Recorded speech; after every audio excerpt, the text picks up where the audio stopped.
So tell me what's going on. So I played sports in high school, Yeah. and I have a bunch of shoulder issues, and now it's just mostly flexibility and just a lot of tightness through my neck and shoulders, and like Now, when you said you had shoulder issues, are we talking injuries, dislocations, tears, surgeries? How extreme is it? so no surgeries, no tears or anything, just Yeah. throwing repetitive motion stuff. Oh, so were you a baseball? Quarterback Okay. for high school, and then I threw the javelin. Okay. But when I was out of high school and I started playing tennis and different sports like that, I started having overhead lockups and stuff like that. And both my uncles were like, "Oh, you got our shoulders. We all had surgery on our shoulders." So I'm trying to prevent that. And then just get some range back. Like if I lay flat, I can't even put my palms on or my back of my hands on the floor anymore. Okay. Stuff like that. So range in the shoulders, pain between the shoulder blades and neck, and then just low back issues. Is it all happening on the right side of the body? Most of my shoulder pain's the right shoulder from throwing, yeah. Okay. But when it comes to the neck and like mid back, like in between the shoulder blades, is it happening both? Yeah, well, Yeah, it's happening on both sides. yeah. Yeah. Okay. All right. Anything else that's going on? Low back pain, just from lifting people as a therapist all day, every day, and then I'm sure that it's a little crazy. and I've always had weak and tight hamstrings, so Okay. I've been coming to the gym trying to strengthen them, but I just don't have the range to even Like do you strip squats. here. Awesome. Yeah, we just started about a year ago, so So you said weak and tight hamstrings. yes, Yeah. Okay. How often do you get tissue therapy done? never. Never. I do it all the time, but like It's the okay. last time I got a massage was probably 2 years ago, 2 years ago. and before that, I can't remember. I mean, with the physical therapy that you know, do you do anything like mobility work, any rehab treatment stuff, just for you and for what you have going on with yourself? Yeah, I'll do like cross friction on my tendons here. Yeah. Just stuff that I can do on my own. Yeah. Ice a lot to try and keep the inflammation down.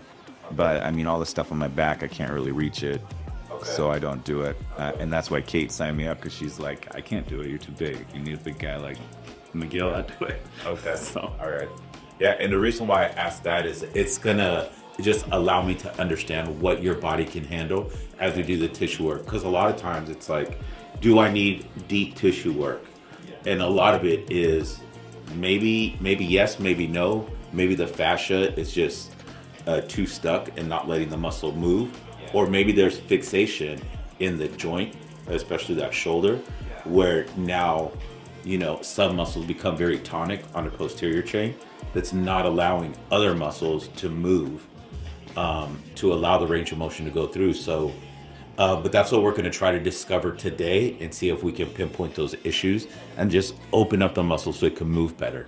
yeah, So- so my neck is a lot of facet joint issues and stuff like that. So yeah, because it'll get pressure, and then as I'm driving, even just to check my blind spot, my neck will pop, and I feel the facet joint slip. Yeah, so Yeah. So, and as we get older, things are just going to come up. Sometimes, for the longest time, nothing hurts us. 1 year goes by and we start feeling and hearing pops and stuff like that. And we don't know why, because nothing really extreme happened. But as long as it's not causing any pain, now it's just, can we manage them? That's about it. So, all right, sounds good. Do you have any questions for me before we get started? no. No? All right. You just need your shirt off. Okay. We're going to start with that shoulder, though. Got my shoes off too. So Yeah. That's what yeah, and we're not going to try to force that. This one, a little bit better, but we're going to work on both of them. Yeah. The plus side that I already see is it's not causing the rib cage to go up when we try to go, so we know this is somewhat stabilized, but we're going to start with this, and we're going to start with the forearm here. Okay, so we're going to start with the forearm, go all the way up into the shoulder. Nice. Get this, even this clavicle is like raised a little bit too. So everything's just getting pulled forward so much, but we're going to start here just because everything we do is forward motion. And then we're always grabbing and kind of pulling towards us. And so Let's see if we can loosen all this up.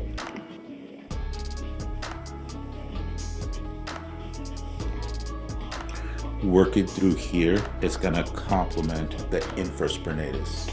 They play a role of energy with stability when we're doing action.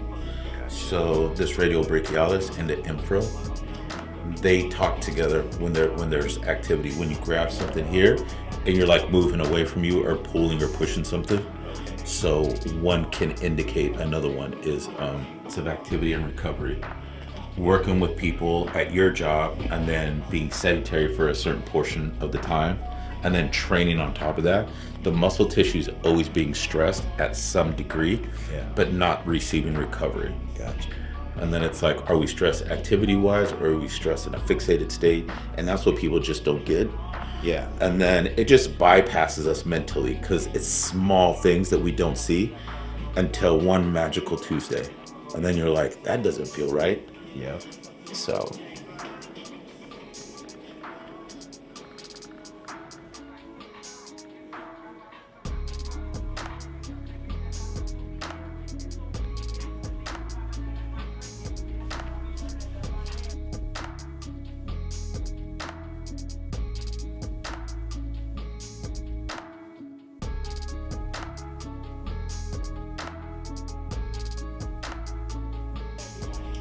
and that pec minor was tight, bro. Yeah.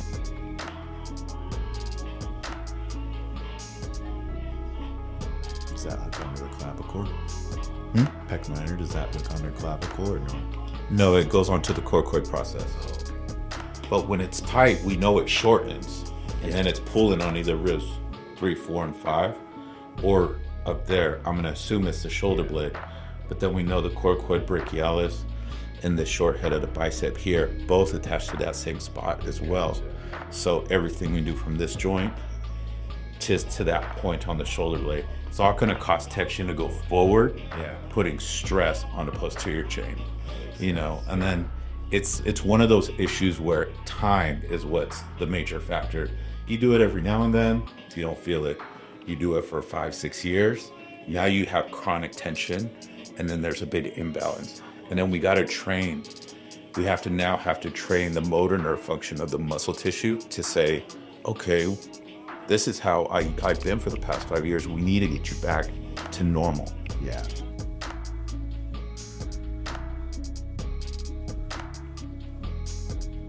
That just closed it up from a hand width to 3 finger widths.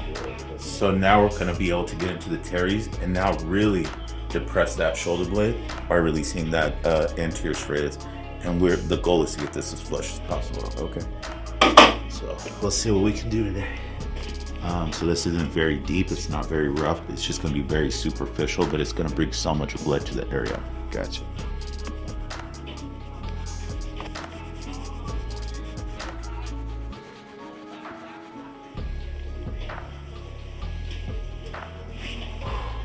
Look at how much more that shoulder just frees up. Yeah. And now it went from, this is how much a big of a gap you had, to now we're just down to 2 finger width. Now I can tell Just- it's not pulling here. Just by releasing tension off the elbow and the teres. Those are the only two, and we haven't even got to the shoulder joint yet. And that's just gonna just keep it open so much more. So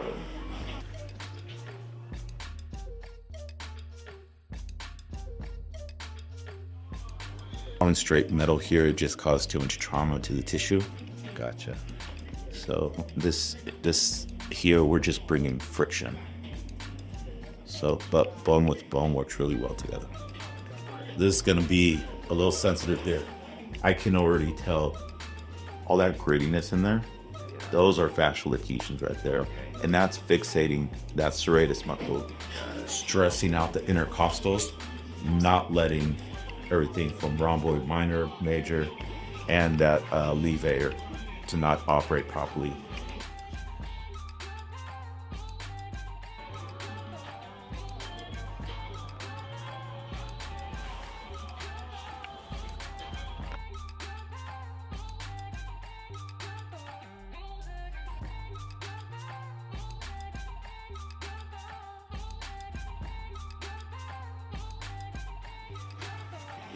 Now look at that arm. Yeah.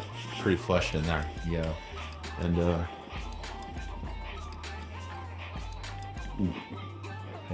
that's good. That's good. Now it'll allow us to work around the rotator cuff muscles and all the muscles in between the shoulder blade a little bit easier without us having to traumatize them by saying, okay, I'm gonna drop my elbow and see if I can get that muscle to submit, because that's gonna cross the line from treatment to trauma, and then the muscles just say, fuck you, we don't want to do anything that. So yeah, we'll put that arm down and we're gonna work on that side. Okay. I don't know when it starts, but let's just say adult age, whatever you want to fixate a number on. But the bones shift every 3 to 5 years. Okay. All the bones shift from the spine to everything else, the jawline, and then every person's like life is so different. Some people spend a lot of time in the gym, some people outdoors, some people don't do anything. Yeah. Bones are still going to shift, and some more aggressive than others. So it's always going to happen. I always ask, especially athletes, when's the last time they had x-rays done? Because it's going to tell a lot. The structure, okay, it's going to tell a lot because of how the muscle's going to lay down. It's either going to pull on a bone, it's going to be shortened, something like that. And you can kind of find a path of why symptoms are coming through or why they just want to stay there and become chronic. Yeah. Brevic sets too.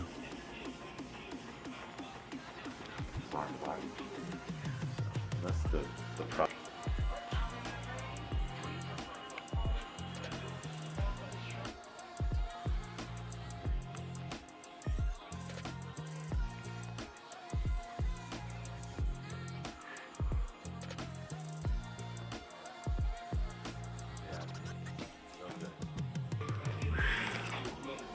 Now with both arms, just moving both all the way up. Yeah. It's a little bit smoother, right? Yeah, a little bit smoother. All right. Knowing we're going to be working on the hamstrings, I'm just going to work on the center. Okay. The rectus motors, because we will be doing some flexion of the knee. Okay. And we know that thing's going to stretch a little bit. So.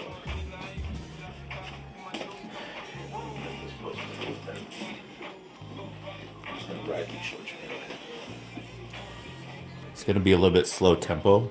Okay. Go with a little bit deep pressure here. You okay with that? Yeah. Yeah, quads are pretty intense. I know you can feel it. Yeah. Yeah.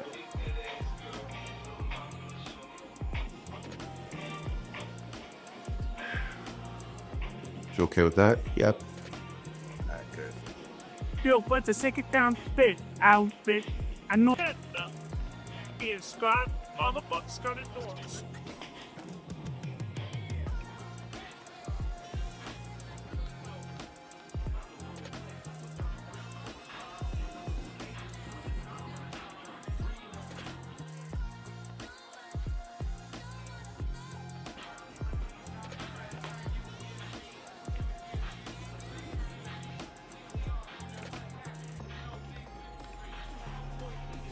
A big bulk of just daily activity, walking, going upstairs, you sit down, you stand up, you get in and out of your vehicle, things like that.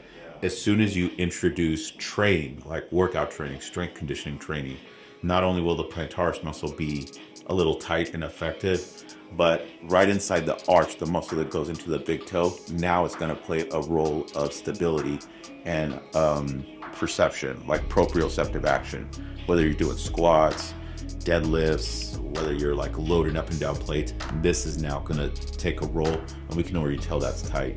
This is going to put tension on the adductors and then cause low back tension.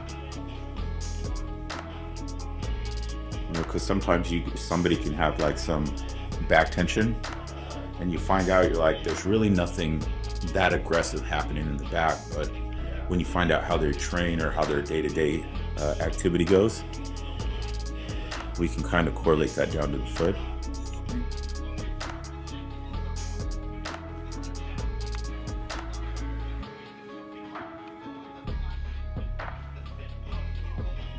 There we go. Yeah, pretty intense. Sometimes people don't realize how much the foot takes on energy-wise. You know, if you record somebody's foot, like no shoes, no socks on, and they're doing daily action, how much everything just cramps and just contracts all the way through. Yeah, and that just dries up the body.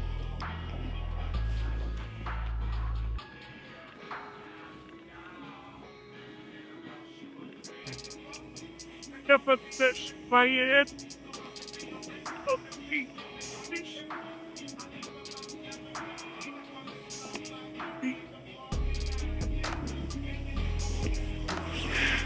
All right, we're done with that. All right, let's get you turned over, bro. All right, you turned over.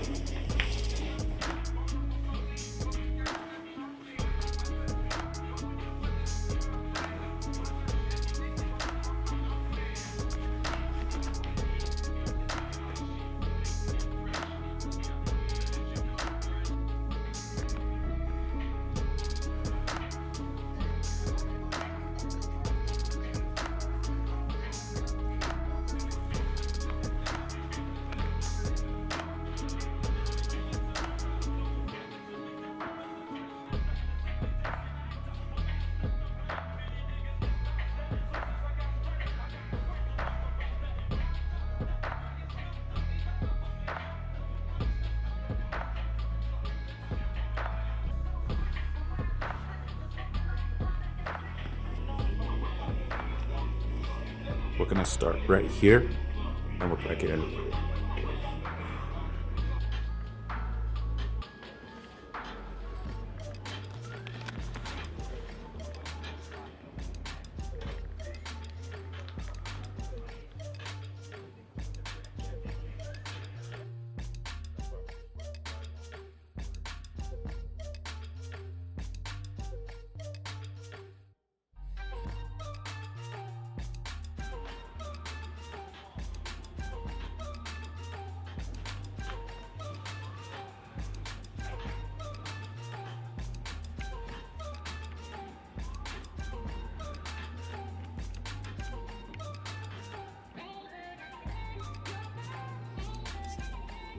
We're gonna work the infra.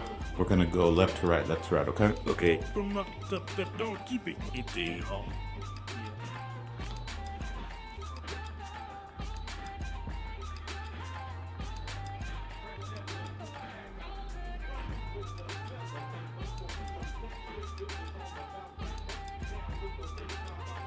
See how fixated that thing is? Yep, that thing does not want to move.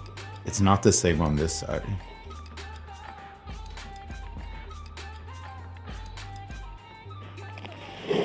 But because the levator has the same attachment point, or they share the same attachment point as the supraspinatus on the superior angle of the shoulder blade, that's what's going to cause limitation, or at least contribute to the limitation of forward flexion in the shoulder. This isn't working very well with mobility. It just wants to stabilize it, which is not allowing the muscle here and in the front to bring mobility. It's a big imbalance, and these guys say, we're not playing this game anymore. We're just going to stay where we're at.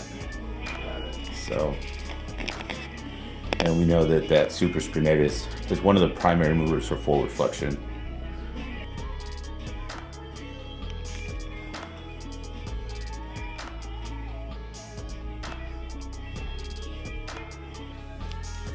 All right, Jason, we are good to go. All right, let's stand up. Let's see how you feeling a little bit. Yeah, you still have a little bit more work to do. You already know this, though. So first thing, let's put those arms up. That moved up really smooth. A whole lot smooth. The goal now is, can we get the hands to stay together with the elbows straight? With the elbows a little bit straighter, and we know that that's too much tightness on the posterior chain. We did what we could to open up the shoulders and give you a little bit of deep tissue on the lower body. So it feels great. Overall, how you feeling? Good. Yeah, like everything hurt, but now it feels better. Feel tight. It's good to go. Get you moving. Big guy. Gotta let me know how it feels after you trade. Yep. Thanks so much, guys.